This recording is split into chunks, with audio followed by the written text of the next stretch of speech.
Welcome to part one of a two-part series on the Power Women of the Trades podcast.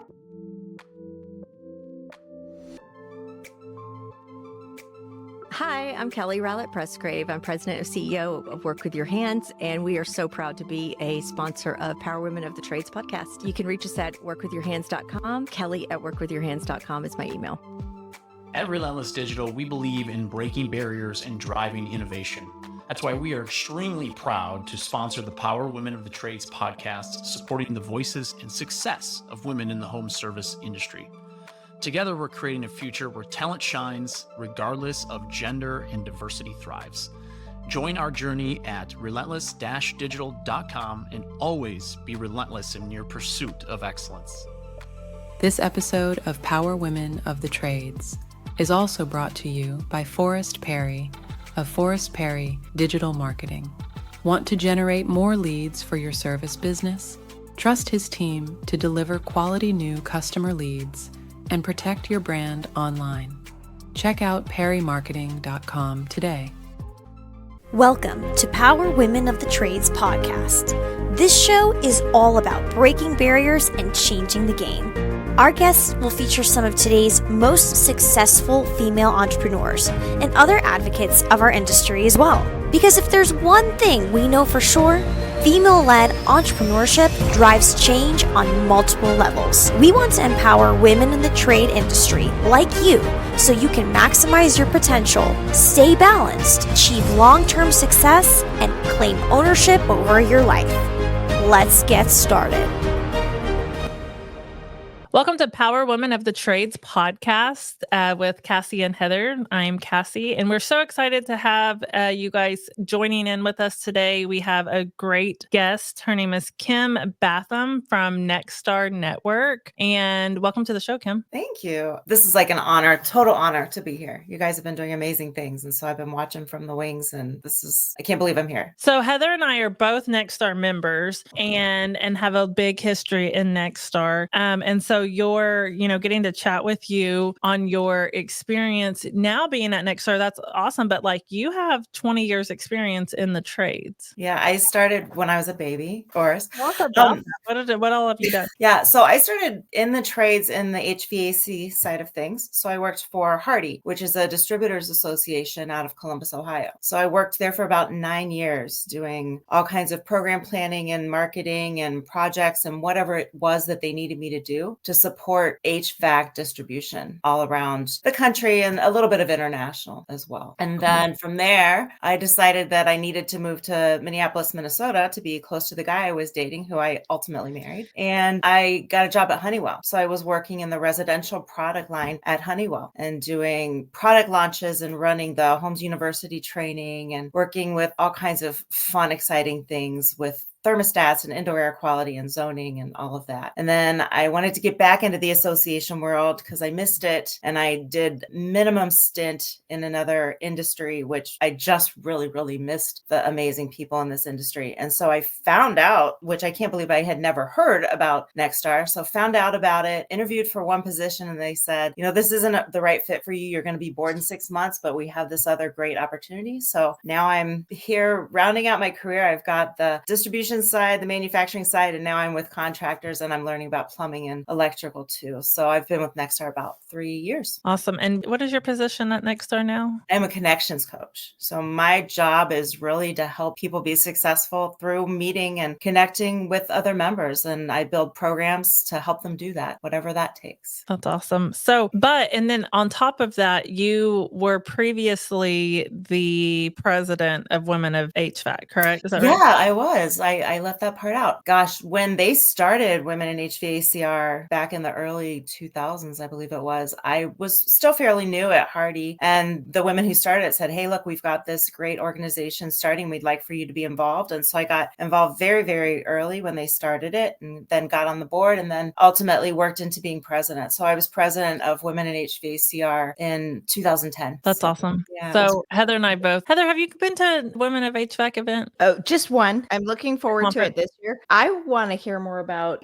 Kim and how she got involved with, like, you spoke so fast, Kim. How did you go from joining to being the president? They, at the time, again, it was a lot smaller organization, and we were trying to just figure out where we could help and where we could grow and where the members were. So I got involved with some of the committees. I was on the membership committee and the marketing committee because at that time, again, they were a lot smaller, and we didn't have people that worked for us. So got involved on the committees and worked my way up. I was treasurer, I think, for 2 or 3 years, or not treasurer, secretary. So I got to take all the notes and all the minutes and communicate all that fun stuff up, and then became vice president and president and then past president. So that's cool. Do you still go to the events? I haven't been there in years, unfortunately. I was hoping to go this year, and I'm going to be out of the country. Oh yeah, I saw that you have a trip coming up. It's a really fun event. Heather's going to be there this year with us podcast, so it'll be a good one. But and if you are listening and have never been to a Women of HVAC conference, it's a really good one to go to. There's a gala. Is that how you say it? A gala or gala? I don't know. So it's like the perfect time to have a reason to dress up, which, when we're women over the age of high school, we don't have proms and stuff anymore. So I always love the time to get to go and like dress up and kind of just like ball out and have a good time. And so it's a really good one. This year it's in Dallas, Texas, and the theme is like Gone Country or something like that. I don't know. Something with cowboy boots on the thing. So that makes me think of that. But anyways,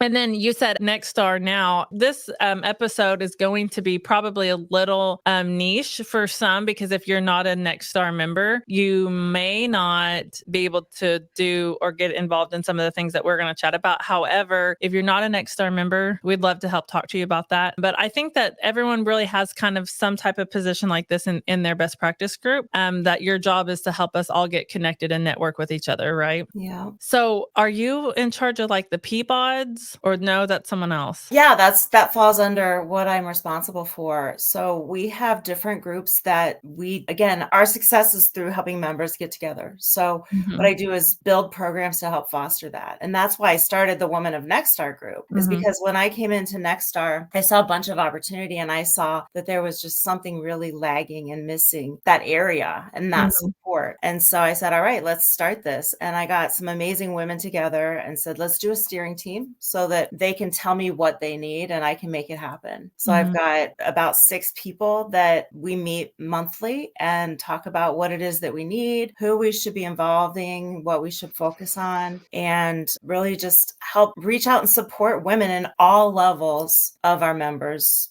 shops, our members' locations. I can say that I don't know what the word I'm going to say is. Probably not the poster child for Nexstar. I try to be. We've been with Nexstar for 4 years, almost 5 years. And the first couple of years, we didn't apply anything. So like we are really getting into our roots of being Nexstar members. But I think what happens is, and Heather, I think you're going to agree with me on this, is we as Nexstar members, we all jump in and then we just kind of like pick certain things and then we don't stay connected or involved. And then we go to super meeting and then we're like, oh, we'll see you next year at super meeting. And I don't know, was that the same experience for you, Heather? At first, I think yes, it was. I do love going to super meeting because it reminds me of trying to keep connected with those people. I participated in the Nexstar general discussion groups quite a bit at the beginning, and then you kind of get busy in your own business. Yeah. And then you get drawn back into it. And so, super meeting is always a good reminder, at least for me. Yeah, that's like super meetings. We have a grandbaby that's due the same week of super meeting, and we're still going because it's so important to our business for us to go. So I think it's really cool that Nexstar has brought in connections coaches to be like pointing in those, reminding us to be active year round, I think. You know what I mean? Because of course we are talking to our coaches. And if you're not talking to your coach, call your coach. He wants you to check in, or she wants you to check in. Because that makes me laugh too. Like I always be like, I haven't talked to my business coach in a minute. I should probably call him. But Nexstar members have, I forget the exact number, and it changes, like 13 to 20 coaches available to them of different kinds, like every single member. So it's not even just that. It's, call your customer experience coach, your marketing coach, your inventory management coach. There's so many things. Well, exactly that. So I just recently shopped from another part of the country, called and asked me for some advice. And I got on the phone phone with them and I was like, it's funny when people message me now and I mean, I'm here to help you, but am I qualified to help you? I don't know. Who gave me the keys to this building? And so I am talking to her and she was just mentioning some things. I'm like, have you talked to your customer experience coach? And she said no. And so she wasn't an owner though. She was an office manager, but she didn't realize she had all of those coaches. And I don't necessarily think that's like Nexstar's fault. I think what happens is we all join and then we just get like flooded like a fire like inundated. Yes, with all this information. And then you're just like, oh, what am I supposed to do with it all at the same time? That's a good point because I forget about that stuff too with my own staff. How many coaches there are available in the Nexstar network to help the entire company, not just the executive management team or, the line managers. Yeah. You know what we did at Quality is I got on to our website, our Nexstar website, and I got the list of coaches. And then I assigned every manager a coach and was like, you need to meet with this person monthly, not weekly. They would be like, leave us alone. No. They would be there if you needed them. They would be. It's with the customer experience manager. Our sales managers meet with our sales manager. And it was very intentional of saying, hey, we're using this service. Let's do that. And so, but again, like I said, it took me really as a new Nexstar member, there's just so much information, which is a huge blessing, but you just got to start baby stepping it in. So I think, Kim, you being able to like kind of walk people through that. When we started Nexstar, you weren't your position wasn't there. So I can see how that's like a huge benefit now. Most businesses' online presence is boring. And by being boring, they're losing out on potential sales and customers. Being interesting and exciting is what draws customers in and gets them to buy from you. But it's hard to be interesting online when you're focused on running your business and taking care of your customers. It doesn't have to be this way. We have the key to unlocking the solution to your problem. Key Heart Marketing can help take your business from boring to brilliant on social media. We can vouch for them. They run our podcast socials. If you want to have a strong social media presence that allows customers to know, like, and trust you, connect with Key Heart Marketing at keyheartmarketing.com. Yeah, it's like you walk into a big, huge group and you don't know anybody. And actually, there's an article that I wrote coming out in the Next at Your Service that kind of puts you in that position. Exactly. You walk in, you don't know anybody. You look around and there's a million people, but you feel so alone because you don't know anybody. When you break things into smaller groups, you feel like you belong and you really have that engagement there. So that's what we do as connections coaches is, we have the Women of Nexstar. We have personal boards like you were talking about, which is where we get owners together to talk and hold each other responsible on a regular basis.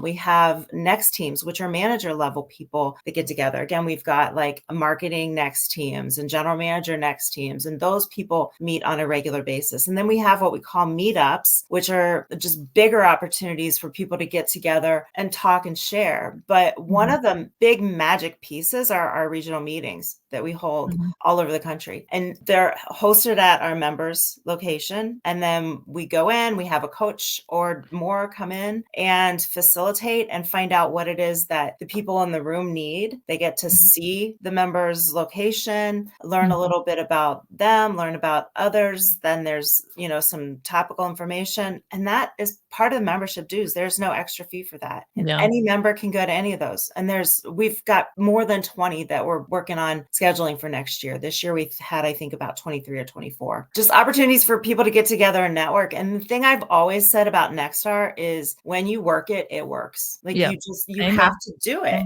Yeah. You have to put the systems in place. You have to do it. And the truth is you just have to have a system and follow it and have a process. But none of us, like in our trades, and I can speak from me at Quality, and I know Heather's going to have some input on this as well, but like I previously worked in retail. I didn't go to college. I graduated high school. I went to school to be a dental assistant. Okay. And then I worked 37 seconds in someone's actual mouth probably. And I was like, no, that's gross. I couldn't do it. It's funny now that I'm like in plumbing. Okay. And I see pictures all the time and I'm like, I couldn't handle a mouth. Anyways, but no one taught me how to do this. I didn't go to business school. I don't have a business degree. When Oscar and I started doing business for ourselves, Oscar knew how to do heating and air. And I don't ever want to be discouraging, but when people try, want to go off and like do their own thing, I just wish I could say, you're going to need a coach immediately because you only know how to service the thing. You don't know this business stuff, and it's hard and it's daunting. There's days that, it's just like, what is going to happen? And I think the big change for us was when we got involved with Nexstar and started a process and was able to hold ourselves accountable to the process, but also meet people to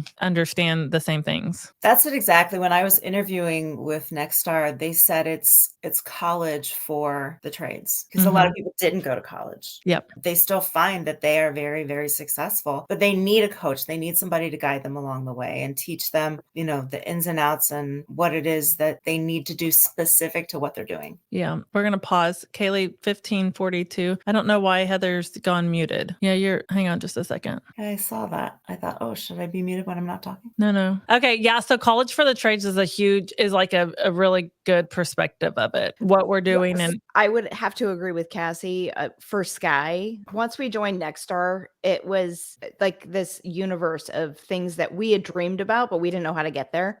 The trainings, we went to so many of the operational excellence training, the train the trainer training, the leadership for executive leaders training. And it really was the catalyst that helped us get our culture to where we had dreamed of it being. We just didn't know how to get there. Yeah. Travis Smith, Sky, was actually was our sponsor or whatever for us to get into Nexstar. So it was definitely, I think you saying the college for the trades is really smart because again, like we have an accounting coach and a marketing coach and a social media coach and all these coaches. And we're just like, again, had no clue half of these things were even things that were supposed to be on our list of things we should be paying attention to on a regular basis. Because again, Oscar went to school to be an HVAC technician and he knew how to do that. And I worked in retail and I had some people management, but I didn't know all of the accounting and all these other things that I've had to learn since. And so I would like to get involved in a regional meeting. I have not done that yet. We're hosting a peer group. Sorry, I completely lost that. So we're excited about our peer group. That's that's nerve-wracking of putting all of our dirty laundry on a table for people to look at. And that's a big peek under the hood. And then you tell them what you're doing and they tell you what you need to change. And I really hope that up to our team of like, it's going to be great. And like, people are coming to us and yada, yada, yada. But like, we're literally putting like our dirty laundry on the table and being like, hey, tell us where we suck, please. I mean, not real. Yeah, that's what we're doing. Yeah, but do you know, I forget the statistic, but the people that host peer groups, they have huge growth after they do that. Big expansion. It's such a success after it is. And we're so honored. I hope people come. I've talked to a few members that said they're going to try to come out. And it's funny because I actually had a member message me and was like, hey, I'm going to try to come. And he said, the biggest thing is make sure you're truthful because he's like, we've been to some that people have wanted to like flub their numbers because they don't want to put that out there. And I said, well, I think that's the problem is that so many people, and that brings me back to what you were saying about when people want to get connected and when they do better in smaller groups. Our first coach was Bill Raymond. And he said, I was like, Bill, I don't like to go to these trainings because I don't like to feel stupid. And he told me a story about when he was a member before he worked for Nexstar and how he had said he would go like during the breakouts, he would go back to his room because he didn't want to talk to people. And like, hopefully Bill, wherever he is these days, doesn't mind me sharing that story, but he didn't want to share things or be caught off guard. And that's so true. Like we all want to fabricate these like stories of ourselves to make ourselves look a little bit better because we are really not trained to be very vulnerable most of the time. It's scary out there. I think everybody feels that way the first time you get involved with Nexstar. And I know for us, we went to our first class was operational excellence. And we went and we were this small HVAC company out of Portland metro area in Oregon. And they make you get out of your skin. You want to sit with your own people. And what I love about Nexstar is that they don't let you sit with your people. They make you split up. Yeah. We are going to go to Operations Excellence. I think it's like February of 21. All right. And COVID was still like a huge thing. And so flights from Tulsa were so hard to get. So we decided we're going to go to Operations Excellence, but we're going to drive from Tulsa to Minnesota. Oh my gosh. I remember when you did this. And then we did this. And then there's like 5 of us that went. Operations Excellence, hands down, my favorite class ever with Nexstar. But we walk in the building and they set us at different tables. And we're just like, oh, hell no. Like, what are you doing? Like, that's not what we came for. We came to grow with our team and to build with our team. But it was like the most profound meeting that we've ever been to as a management team. And the things that we got from that. But like you said, like Nexstar pushes you outside of your comfort zone and makes you be vulnerable. And yeah, whether you like it or not, like there's no like pushing back on it, or like the coaches will make you separate. They're like, you're going to move tables. And I'm like, I am 35 years. I was like 35 then, I think. I'm like, if I'm a 36-year-old woman, and you know me, I'm like, no, you're moving them. And we're just like, okay. And so we didn't sit with our team, but like, but that was the other thing is now I have friends that I met at that Operations Excellence that I'm still friends with now that I would have never met. And so that's the importance of networking and the piece of Nexstar Network, the actual networking. Yeah. But you got to be willing to do that. Yeah. I was just going to say it ultimately like forces you to be that vulnerable piece, just kind of just throws you right into it. And then it's kind of, for me, it was like, well, it can only get better. Right. Yeah. So I was going to say with training mastery, I don't know if you guys have been through that, and they even train you how to make people comfortable, like, because there are levels of comfort and things like the music that you play and, going from safe to unsafe is what we talk about a lot. And that's exactly what they do. And you don't even realize that they're doing that. And then at the end, you've got this just camaraderie with the people that you met and the people that you connect with because of building that up. Anytime there's some emergency or an extreme situation, you bond with the people that you share that with, right? So this is kind of what it is, but it's safe. It's safe because you're among friends and you're among peers, and everybody's going to take good care of you here at Nexstar. That is true. It's funny, the difference in events that I've gone to, and hopefully no one this is just, me, Cassie Pound. I'm just going to say what I'm going to say. The difference between a Nexstar event and some of the other events that I've gone to is crazy. I have literally at Nexstar meetings, I truly trust everything that's happening, what we're doing, what we're learning no matter if someone from my team is with me specifically or in a different breakout without me, they are going to learn something that's applicable in our business. We have gone to other meetings that are not Nexstar affiliated. That I had one meeting one time in Vegas that I called a emergency family meeting in my hotel room. I was like, emergency family meeting, because our team had, and it was just a different type of industry event. But what happens is when people aren't vulnerable and they get scared and they put up their defense, our team was like, so I just met this guy and he said that his average ticket is $3,000 on maintenances. And we were like, no, it's not. And they're like, no, he said it was 3,000, and we're all like, a maintenance average ticket is not $3,000.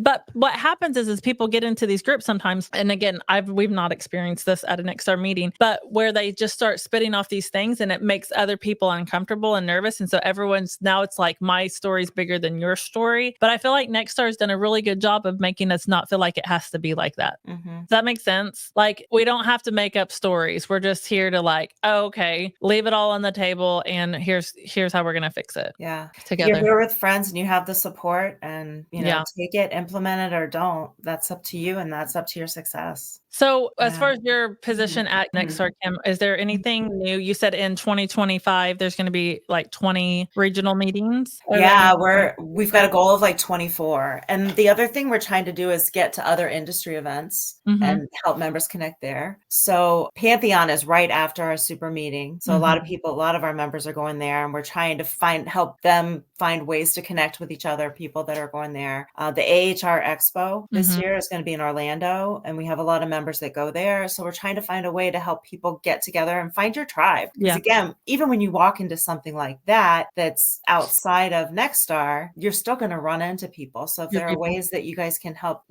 get together and connect and network and support each other, then it's a little bit more comforting, and it works better for you guys to help engage with each other. I love that. We'll be at AHR also podcasting, and this will be our 3rd word AHR. And I think that would be amazing to be able to have like a Nexstar meetup while we're in town or something like that, because there's times AHR is so big. Mm-hmm. Have you ever been? You probably with Hardy or I Heather. have never been there.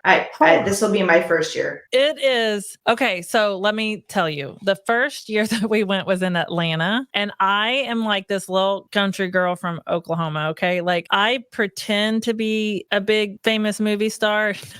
Not really. You're not pretending. I'm just kidding.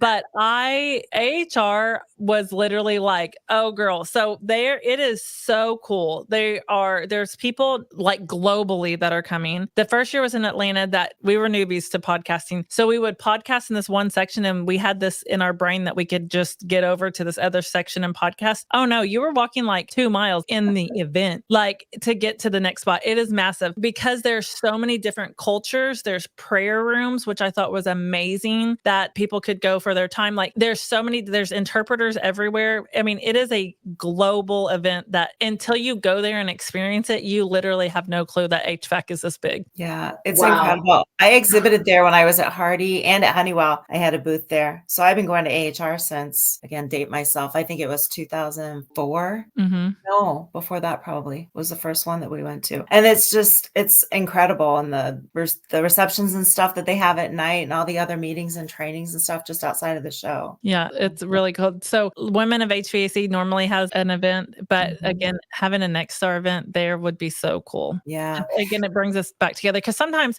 no matter how many people I feel like I know in the industry, when you get to AHR. This has been Power Women of the Trades. Like what you hear so far? Leave us a review at Apple. And make sure to listen to our other episodes wherever you enjoy listening to your podcasts. Thanks for listening, and we'll catch you on the next one.